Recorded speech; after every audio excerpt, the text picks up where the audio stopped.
இனி இதுவரை இன்று பகுதியை பார்க்கலாம். 2016 ஆண்டின் இலக்கியத்திற்கான நோபல் பரிசு அமெரிக்க பாடல் ஆசிரியர் பாப் டிலனுக்கு வழங்கப்படுகிறது. ஸ்வீடனின் ஸ்டாக்ஹோமில் இதற்கான அறிவிப்பு வெளியிடப்பட்டது. அமெரிக்க பாடல் உலகில் மாறுபட்ட கவிதை உணர்வை வெளிப்படுத்திய மைக்காக பாப் டிலனுக்கு நோபல் பரிசு வழங்கப்படுவதாகவும் அறிவிக்கப்பட்டுள்ளது. போருக்கு எதிரான மற்றும் சமூக உரிமைக்கான கருத்துக்களை வலியுறுத்தும் பாடல்களை எழுதியதன் மூலம் அமெரிக்க இசை உலகில் பெரும் புகழ் பெற்றவர் பாப் டிலன்.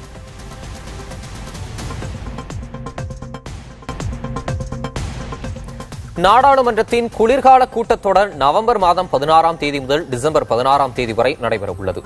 இதில் அண்மையில் எல்லையில் உள்ள தீவிரவாத முகாம்களின் மீது நடத்தப்பட்ட துல்லிய தாக்குதல் உள்ளிட்ட பல்வேறு பிரச்சினைகள் குறித்தும் விவாதிக்கப்படும் என தெரிகிறது. அத்துடன் பல்வேறு முக்கிய மசோதாக்களும் நிறைவேற்றப்பட வாய்ப்புள்ளதாக கூறப்படுகிறது.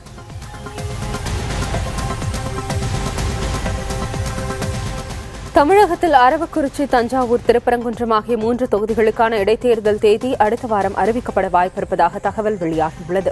இதேபோல் புதுச்சேரி நெல்லித்தோப்பு சட்டப்பேரவை தொகுதிக்கும் இடைத்தேர்தல் அறிவிக்கப்படலாம் என தெரிகிறது. கடந்த சட்டமன்ற தேர்தலில் ஓட்டிற்கு அதிக அளவில் பணம் கொடுக்கப்பட்டதாக கூறி அரவக்குறிச்சி மற்றும் தஞ்சாவூர் தொகுதிகளில் தேர்தலை நிறுத்தி வைத்து தேர்தல் ஆணையம் உத்தரவிட்டது.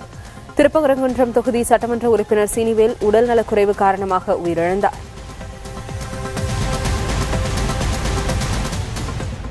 எத்தனால் கலந்த பெட்ரோல் விற்பனை செய்ய எண்ணெய் நிறுவனங்களுக்கு அனுமதி அளித்து மத்திய அமைச்சரவை ஒப்புதல் அளித்துள்ளது. டெல்லியில் பிரதமர் நரேந்திர மோடி தலைமையில் அமைச்சரவை கூட்டம் நடைபெற்றது. அதில் பல்வேறு திட்டங்களுக்கும் ஒப்புதல் அளிக்கப்பட்டது. ஜம்முவில் IIM தொடங்கவும் மத்திய அரசு ஒப்புதல் அளித்துள்ளது.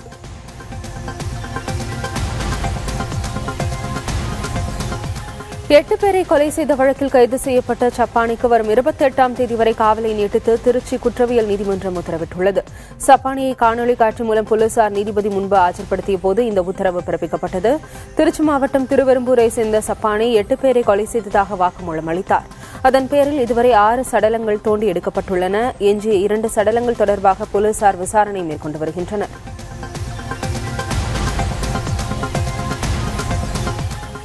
சென்னை கிண்டி அருகே தண்ணீர் லாரி மோதி 3 கல்லூரி மாணவிகள் உயிரிழந்த சம்பவத்தில் லாரி ஓட்டுநர் ராஜேந்திரன் கைது செய்யப்பட்டார். கிண்டி மேம்பாலத்தில் இருந்து சைதாப்பேட்டை நோக்கி தண்ணீர் லாரி ஒன்று வேகமாக சென்று கொண்டிருந்தது. கட்டுப்பாட்டை இழந்த லாரி ஓரமாக சென்று கொண்டிருந்த செல்லம்மாள் கல்லூரியைச் சேர்ந்த காயத்ரி, சித்ரா, ஆஷா என்ற 3 மாணவிகள் மீது மோதியது. இதில் அவர்கள் மூவரும் சம்பவ இடத்திலேயே உயிரிழந்தனர். மேலும் 3 இருசக்கர வாகனங்கள் மற்றும் ஒரு ஆட்டோ ஆகியவற்றின் மீதும் மோதி சேதத்தை ஏற்படுத்தியது.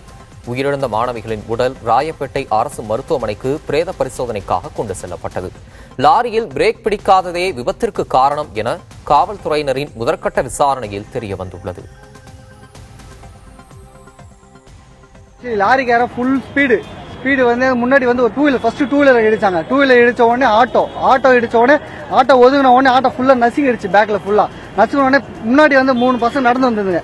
நடந்து வந்து அடிச்சு எல்லாத்தையும் அப்படி செவத்தோட நசுக்கி ஃபுல்லா அவங்க நசுக்கிட்டு திரும்ப வந்து இன்னொரு 2 வீலர் வயசான 2 வீலர் வந்தாரு. அவரே அடிச்சு சாச்சிட்டு அப்படியே வேகமா வந்து ஃபுல்லா ரைட் எடுத்தா வண்டி. ரைட் வந்து செவுத்துல மோதி கடையா ஸ்பிக்காண்ட போய் அந்த இதுகிட்ட ABT ஷோரூமாண்ட போயிட்டு நிப்பாட்டிட்டு கிளர் எகிரி குச்சி ஓடிட்டான். டிரைவர் அந்த சைடு குச்சி அண்ணாண்ட ஓடி ITC ஹோட்டலுக்கு பூந்து ஓடிட்டாப்ல. ITCல டிரைவர் போதானா சம போதாமா டிரைவர் போலீஸ் தத்தின்னு போய் அவன் ITCல ஓடி அது உள்ள பூந்து ஓடிட்டான். ITCல டிரைவர். தண்ணீர் லாரி மோதி 3 மாணவிகள் உயிரிழந்ததை கண்டித்து செல்லம்மாள் கல்லூரி மாணவிகளும் ஆசிரியர்களும் சாலை மறியல் போராட்டத்தில் ஈடுபட்டனர். இதனால் கிண்டி பகுதியில் போக்குவரத்து பாதிக்கப்பட்டது. காவல்துறையினர் அவர்களுடன் பேச்சுவார்த்தை நடத்தியதை அடுத்து மாணவிகளும் ஆசிரியர்களும் தங்களது போராட்டத்தை கைவிட்டனர்.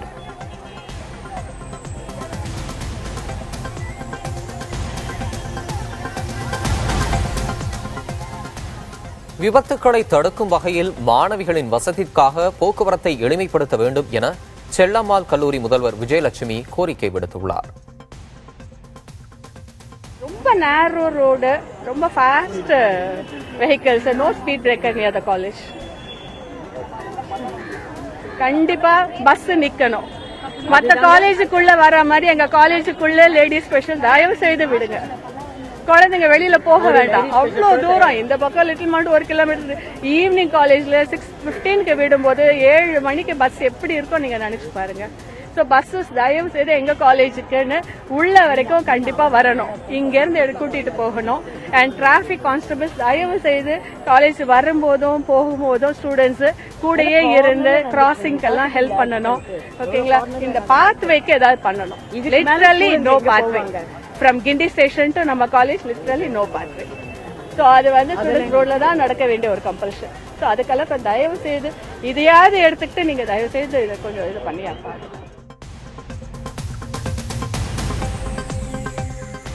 தமிழக முதலமைச்சரை பிரதமர் மோடி நேரில் வந்து பார்க்காதது குறித்து திருநாவுக்கரசர் விமர்சித்திருப்பது தேவையற்றது என தமிழக பாரதிய ஜனதா தலைவர் தமிழிசை சவுந்தரராஜன் கூறியிருந்தார். இதற்கு திருநாவுக்கரசர் அளித்துள்ள பதிலை தற்போது பார்க்கலாம்.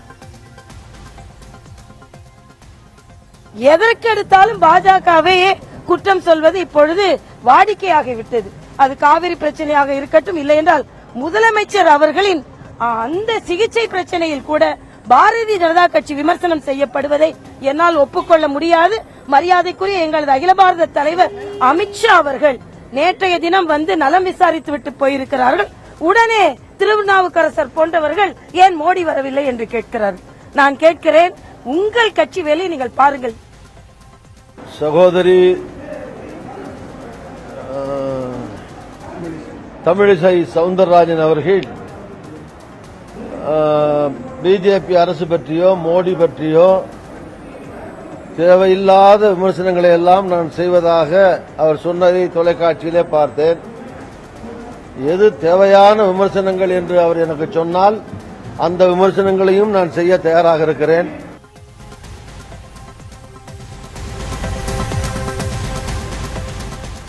திமுக பொருளாளரும் எதிர்க்கட்சித் தலைவருமான ஸ்டாலின் கொளத்தூர் தொகுதியில் உள்ள நூலகங்களை ஆய்வு செய்தார்.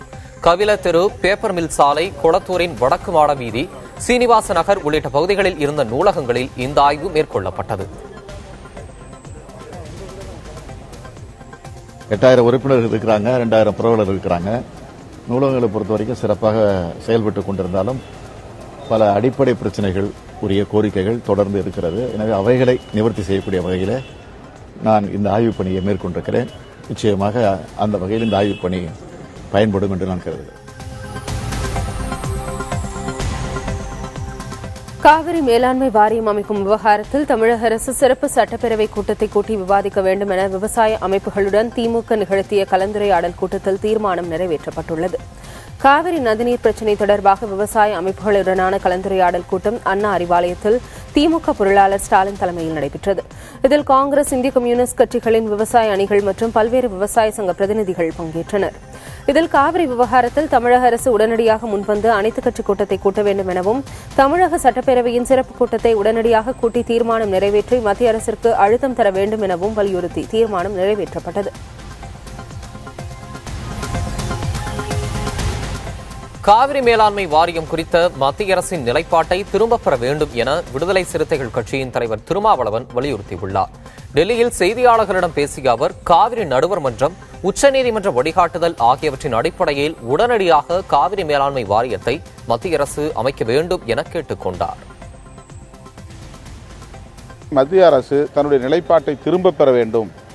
காவிரி நடுவர் மன்றம் அளித்த தீர்ப்பின் அடிப்படையிலும் அதனையொட்டி உச்சநீதிமன்றம் காட்டியிருக்கிற வழிகாட்டுதலின் அடிப்படையிலும் காவிரி மேலாண்மை வாரியத்தை உடனே அமைக்க வேண்டும்.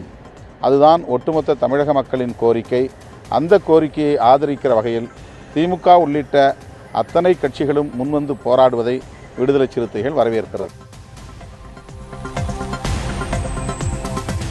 இம்மாதம் 17, 18 ஆகிய தேதிகளில் மத்திய அரசை கண்டித்து விவசாயிகள் சங்கம் நடத்தவுள்ள ரயில் மறியல் போராட்டத்தில் மக்கள் நல கூட்டு இயக்கம் பங்கேற்கும் என அதன் ஒருங்கிணைப்பாளர் வைகோ தெரிவித்துள்ளார்.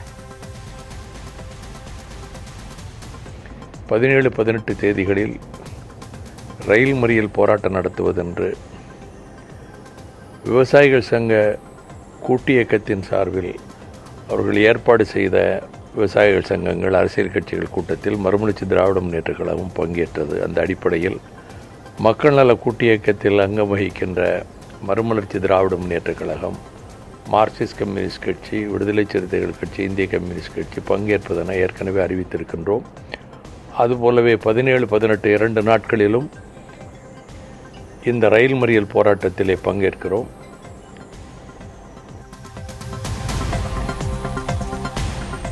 விவசாயிகள் சங்கங்கள் நடத்தவுள்ள ரயில் மறியல் போராட்டத்திற்கு ஆதரவளிப்பதாக தமிழக வாழ்வுரிமை கட்சியின் தலைவர் வேல்முருகன் தெரிவித்துள்ளார். சென்னை வளசரவாக்கத்தில் செய்தியாளர்களிடம் பேசிய அவர் இதனை தெரிவித்தார். ஒட்டுமொத்த தமிழகத்தின் உரிமைக்காக, தமிழக விவசாயிகளின் வாழ்வுரிமைக்காக விவசாயிகள் எடுக்கிற இந்த போராட்டம் மாபெரும் வெற்றியடைய வேண்டும். இந்த நோக்கம் ஒரு உன்னதமான நோக்கம். இந்த நோக்கத்திற்கு தமிழக வாழ்வுரிமை கட்சி தன்னுடைய முழு ஆதரவை தெரிவித்துக் கொள்வதோடு மட்டுமல்லாமல் விவசாயிகள் நடத்த இருக்கின்ற தமிழகம் தழுவிய இந்த மாபெரும் ரயில் மறியல் போராட்டத்தில் பங்கேற்பது எனவும் நாங்கள் முடிவு செய்திருக்கிறோம். திருச்சி அரசு மருத்துவமனை குழந்தைகள் பிரிவில் மேற்கூரை உடைந்து விழுந்ததில் குழந்தைகள் அதிர்ஷ்டவசமாக காயமின்றி உயிர் தப்பினர். திருச்சி அரசு மருத்துவமனையில் குழந்தை நோயாளிகள் பிரிவு செயல்பட்டு வருகிறது.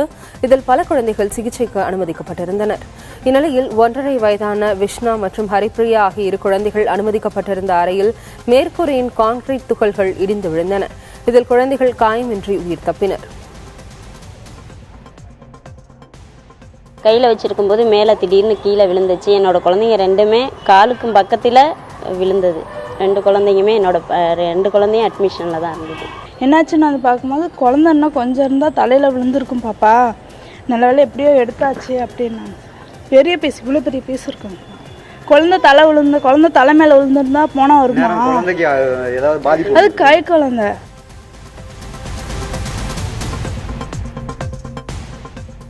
கன்னியாகுமரியில் உள்ள குமரி மெட்ரிகுலேஷன் மேல்நிலைப்பள்ளி வின்ஸ் பெண்கள் பொறியியல் கல்லூரியில் புதிய தலைமுறையின் மாணவர் மன்றம் தொடக்க விழா நடைபெற்றது. புதிய தலைமுறையின் முதன்மை செயல் அதிகாரி ஷியாம்குமார் கலந்து கொண்டு மாணவர் மன்றத்தை தொடங்கி வைத்தார். இதனையடுத்து சிறப்புரையாற்றிய அவர் மாணவ மாணவிகள் சமூக பணியாற்றுவதன் முக்கியத்துவம் குறித்து எடுத்துரைத்தார்.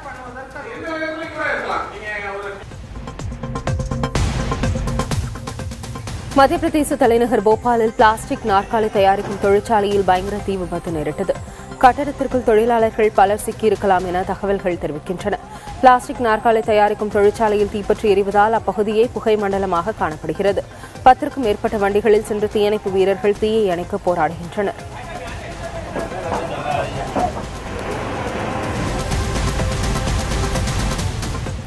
உத்தரப்பிரதேசத்தில் மதம் பிடித்த யானை ஒன்று கடை வீதியில் தாறுமாறாக ஓடியதால் மக்கள் அச்சத்தில் உறைந்தனர். வாரணாசியில் உள்ள கடை வீதியில் மக்கள் கூட்டம் அதிகமாக இருந்த நேரத்தில் யாரும் எதிர்பாராத விதமாக யானை ஒன்று புகுந்து வேகமாக ஓடியது. இதனால் பொதுமக்கள் நாலாபுரமும் சிதறி ஓடினர். கடைகள் பலவற்றை யானை மிதித்து சேதப்படுத்தியது. நீண்ட போராட்டத்திற்கு பின்னர் பொதுமக்கள் உதவியுடன் யானையின் அட்டகாசம் நிறுத்தப்பட்டது.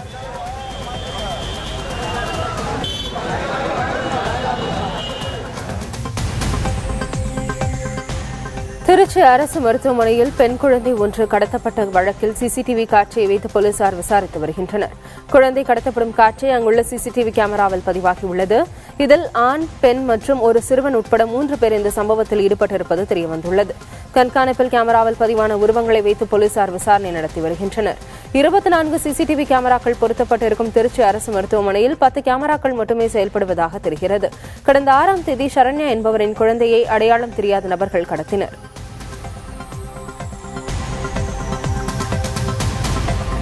அத்தியாவசிய பொருட்கள் விநியோகத்தில் குறைபாடு இருந்தால் பொதுமக்கள் புகார் கொடுக்கலாம் என உணவுத்துறை அமைச்சர் காமராஜ் தெரிவித்துள்ளார்.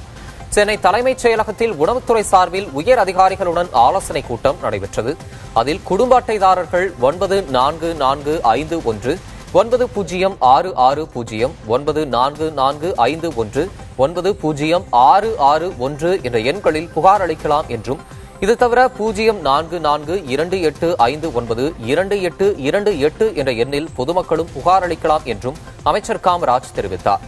அத்தியாவசிய பொருட்களை கடத்தியதாக இதுவரை 912 பேர் கைது செய்யப்பட்டிருப்பதாகவும், இது தொடர்பாக உரிய நடவடிக்கை எடுத்து வருவதாகவும் அமைச்சர் காமராஜ் தெரிவித்தார்.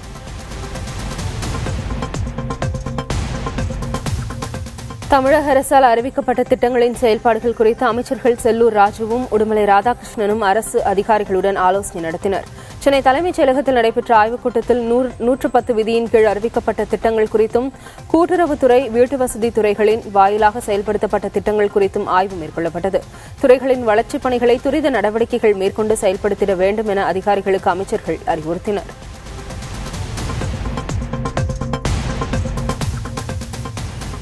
ராமநாதபுரம் மாவட்டம் பேக்கரும்பில் உள்ள அப்துல் கலாமின் நினைவிட கட்டுமான பணிகள் துவங்குவதற்கான ஆய்வுகள் நடைபெற்று வருகின்றன.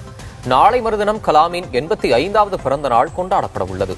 அப்போது கட்டுமான பணிக்கான அடிக்கல் நாட்டு விழா நடைபெறவுள்ளது. இதில் மத்திய அரசின் ராணுவ ஆராய்ச்சி மேம்பாட்டு நிறுவன உயரதிகாரிகள், மத்திய பாதுகாப்பு கலாச்சார பிரிவு அதிகாரிகள் மற்றும் தமிழக அதிகாரிகள் பலர் பங்கேற்க உள்ளனர். இந்நிலையில் மத்திய திட்டப்பணி அலுவலர் ஸ்ரீனிவாசன் தலைமையில் அதிகாரிகள் இடத்தை சர்வே செய்து கட்டுமான பணிகளை தொடங்குவதற்கான ஆய்வுகளை மேற்கொண்டு வருகின்றனர்.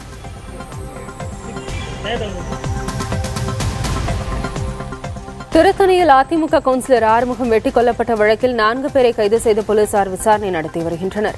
இந்த வழக்கு தொடர்பாக முதலில் கைது செய்யப்பட்ட ஆட்டோ ஓட்டுநர் அசாரிடம் விசாரணை நடத்தப்பட்டது. அவர் அளித்த தகவலின் பேரில் ராஜேஷ், பிரேம், வடிவேலு உட்பட 4 பேர் கைதாகியுள்ளனர். மேலும் வழக்கில் முக்கிய குற்றவாளியாக கருதப்படும் கிரண் என்பவரை திருத்தணி போலீசார் தேடி வருகின்றனர்.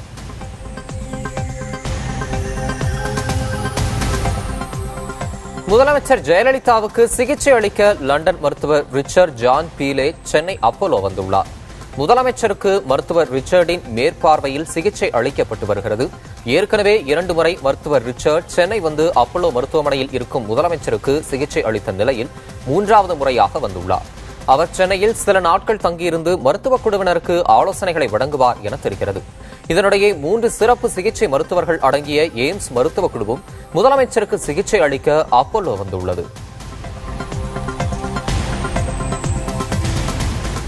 முதலமைச்சரின் உடல்நலம் குறித்து வதந்தி பரப்பிய மேலும் 2 மத்திய குற்றப்பிரிவு போலீசார் கைது செய்துள்ளனர். தூத்துக்குடி மாவட்டம் வேப்பலோடையைச் சேர்ந்த வங்கி ஊழியர் திருமலை செல்வன் மற்றும் சென்னை பம்மலையை சேர்ந்த தனியார் நிறுவன ஊழியர் பாலசுந்தரம் ஆகிய 2 கைது செய்யப்பட்டுள்ளனர். பேஸ்புக் சமூக வலைதளத்தில் முதலமைச்சர் ஜெயலலிதா குறித்து வதந்தி பரப்பியதாக அவர்கள் மீது குற்றம் சாட்டப்பட்டுள்ளது. முதலமைச்சரின் உடல்நலம் பற்றி வதந்தி பரப்பியதாக ஏற்கனவே 2 கைது செய்யப்பட்டுள்ளனர்.